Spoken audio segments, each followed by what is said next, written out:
Selamat pagi, siang, sore, Bapak Regi dan teman-teman sekalian. Perkenalkan saya Putri Alia Nabila dengan NIM 2022-70103. Pada kesempatan kali ini saya akan mempresentasikan materi mengenai kritik terhadap asumsi-asumsi akuntansi positif.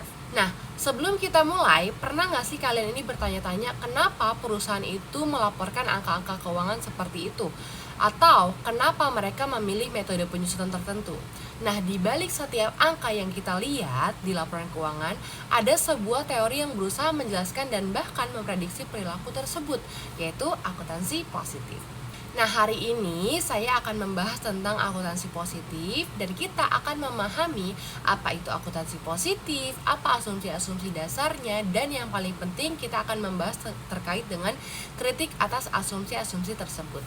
Nah, jadi teori akuntansi positif atau positive accounting theory ini dikembangkan oleh Watts and Zimmerman pada tahun 1986. Mereka ini berargumen bahwa akuntansi sebaiknya itu menjelaskan apa yang terjadi dan mengapa hal itu terjadi, bukan mendikte apa yang seharusnya dilakukan seperti yang dilakukan oleh teori normatif. Nah, Watts and Zimmerman memperkenalkan teori ini dalam buku mereka tahun 1986 berjudul Positive Accounting Theory. Mereka melihat perilaku manajer dan akuntan sebagai rasional dan dipengaruhi oleh insentif ekonomi. Nah, PAT didasarkan pada 3 asumsi dasar. Yang pertama ada self-interest, kedua efisiensi perspektif, dan yang ketiga ini ada agency theory. Dalam kerangka ini, manajer itu dianggap sebagai individu yang bertindak untuk memaksimalkan utilitas mereka sendiri. Misalnya, mereka akan memilih metode akuntansi yang membuat kinerja mereka terlihat lebih baik agar mendapatkan bonus yang lebih besar. Nah, sekarang kita masuk ke kritik dari asumsi-asumsi akuntansi positif satu persatu. Yang pertama ini ada kritik terhadap asumsi self-interest. Nah, asumsi bahwa semua orang selalu bertindak demi kepentingan diri sendiri adalah penyederhanaan yang drastis. Ini tuh terlalu menyederhanakan kompleksitas perilaku manusia yang sebenarnya jauh lebih beragam. Pertama, kita bahas tentang perilaku altruistik dan etika. Manusia itu tidak selalu egois, ada elemen altruisme, etika, dan tanggung jawab sosial yang sering banget mempengaruhi keputusan kita. Coba bayangkan seorang manajer mungkin saja memilih kebijakan yang secara finansial kurang menguntungkan bagi mereka secara pribadi. Tapi kenapa mereka ngelakuin itu? Karena kebijakan itu bisa jadi jauh lebih baik untuk berkelanjutan perusahaan dalam jangka panjang atau demi lingkungan. Nah, ini menunjukkan bahwa motif di balik keputusan enggak melulu soal keuntungan pribadi. Nah, berdasarkan penelitian dari Gray 2010 dalam Critical Perspective on Accounting, kita bisa ngelihat pentingnya faktor dan lingkungan dalam akuntansi yang seringkali terabaikan oleh asumsi akuntansi positif. Selanjutnya, kita perlu memahami konsep kognisi terbatas atau bounded rationality. Kita nggak selalu punya informasi sempurna dan kemampuan kita untuk memproses informasi juga nggak terbatas. Faktanya, keputusan ini sering kali dibuat berdasarkan rasionalitas terbatas, di mana kita ini hanya bisa memproses sejumlah informasi tertentu dan sering menggunakan heuristik, di mana bisa dibilang ini tuh jalan pintas mental. Nah, heuristik ini meskipun membantu kita mengambil keputusan cepat, kadang ini bisa mengarah pada bias. Nah, ini artinya keputusan kita nggak selalu serasional atau seoptimal yang diasumsikan oleh model ekonomi tradisional. Nah, konsep ini meskipun diperkenalkan sejak lama oleh Simon pada tahun 1955 dalam A Behavioral Model of Rational Choice, tetap sangat relevan hingga kini untuk mengkritik asumsi rasionalitas sempurna dalam akuntansi. Nah, kita masuk ke kritik kedua, yaitu kritik terhadap efisiensi pasar modal. Nah, konsep bahwa pasar modal itu sepenuhnya efisien, di mana harga saham selalu mencerminkan semua informasi yang ada secara instan, sebenarnya hanyalah sebuah idealisasi. Kenyataannya di lapangan itu seringkali jauh berbeda. Nah, pertama ada yang namanya anomali pasar. Nah, ini tuh adalah bukti-bukti di mana harga saham ini tidak selalu sepenuhnya mencerminkan semua informasi yang tersedia. Contohnya, kita sering melihat reaksi berlebihan atau malah kurang terhadap pengumuman laba. Nah, kadang harga saham itu melonjak drastis padahal beritanya itu biasa aja. Atau sebaliknya, tidak bereaksi padahal beritanya itu sangat penting gitu. Nah, selain itu ada juga efek-efek tertentu yang terus muncul seperti size effect, di mana perusahaan kecil ini cenderung memberikan return yang lebih tinggi, atau value effect, di mana saham-saham dengan valuasi rendah cenderung menggulingi pasar. Nah, anomali-anomali ini menunjukkan bahwa pasar tidak selalu serasional dan seefisien yang diasumsikan. Nah, kedua, kita bicara tentang asimetri informasi. Ini tuh adalah kondisi di mana tidak semua pihak yang memiliki akses informasi yang sama.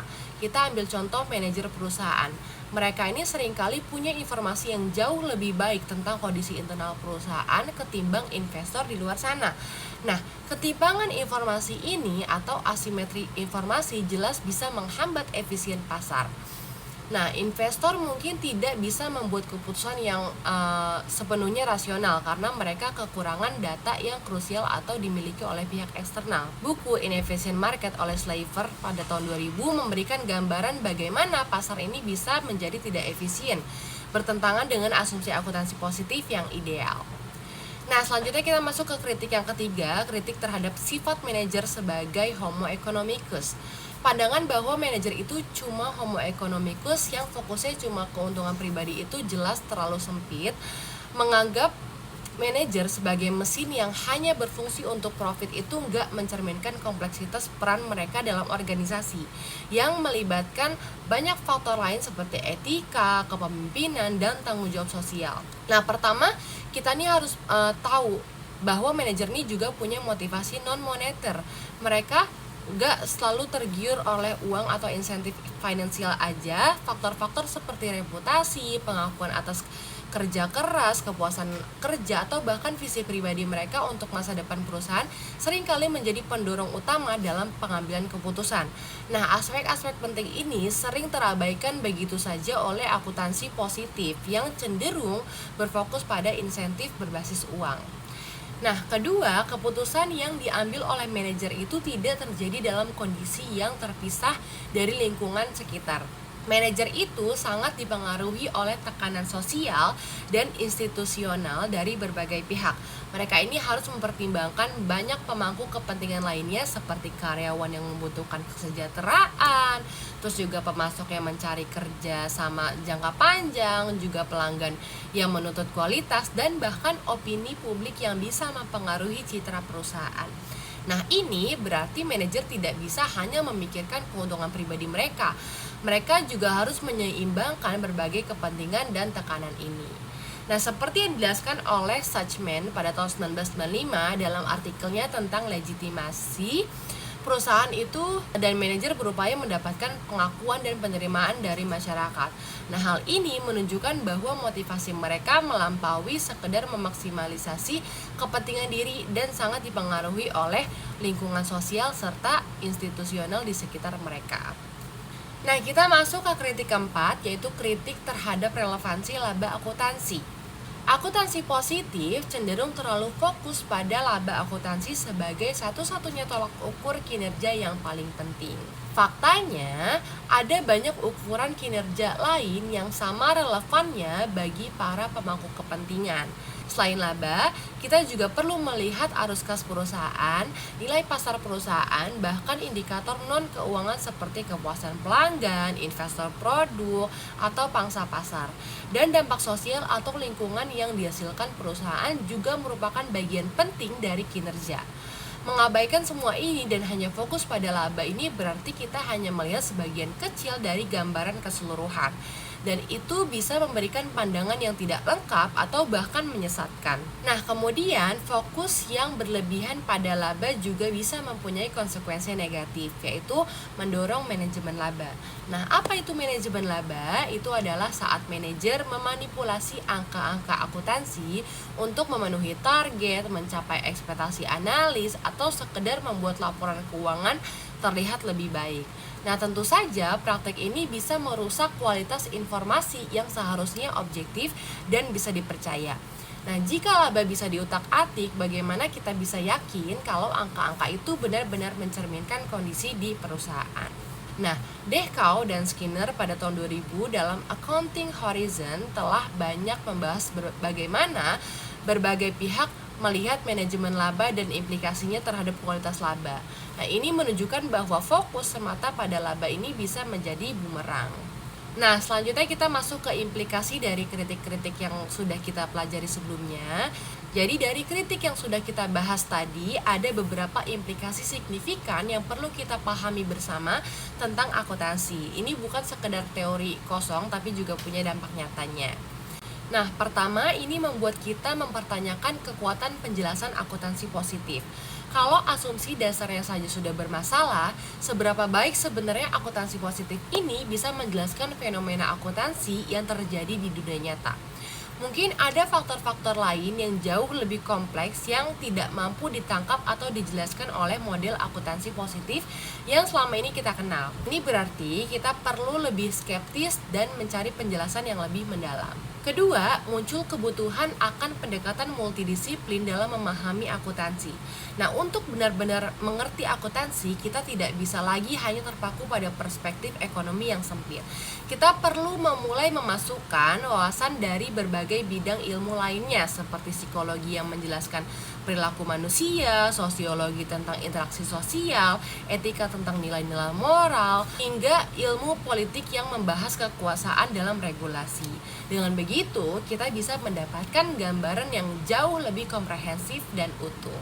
Yang ketiga, peran akuntansi dalam masyarakat. Ini mengubah pandangan kita tentang peran akuntansi dalam masyarakat. Akuntansi itu bukan sekedar alat netral yang tujuannya hanya untuk memaksimalkan utilitas atau keuntungan.